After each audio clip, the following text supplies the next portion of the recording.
这个9月份就要开学了，中央日前来宣布，将要开放13000个境外学生来台湾入学。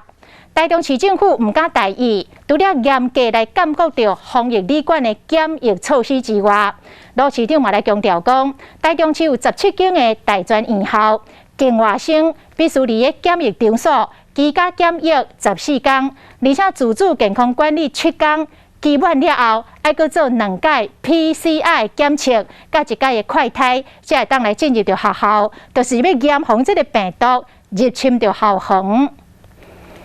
疫情较回9月就要开学，中央宣布要开放13000位境外学生来台湾读册，敢若台中市就有6000多位，所以市府嘛唔敢大意，要求居家检疫替代所做好严格的检疫措施。 居家隔离进驻之前、跟解封之前、跟他出来之前呢，都要做筛检哈。那这个是让我们比较放心。 市长罗秀嘛讲，台中市总共有17间大专院校，到时阵所有境外生拢爱伫居家检疫替代所隔离14天，佮加上自主健康管理7天，期末了后才会使去学校，佮要接受2摆 PCR 检测和2摆快筛，要防止病毒入侵校园。目前全市总共有37间居家检疫替代所，房间有2400间，倒房率大约有6成。 预计还会再释放出将近200多间房，所以呢，我们会持续的扩充，所以请大家能够放心。市府交通局嘛讲，目前已经要求学校的校务一定要确实做好防疫工作，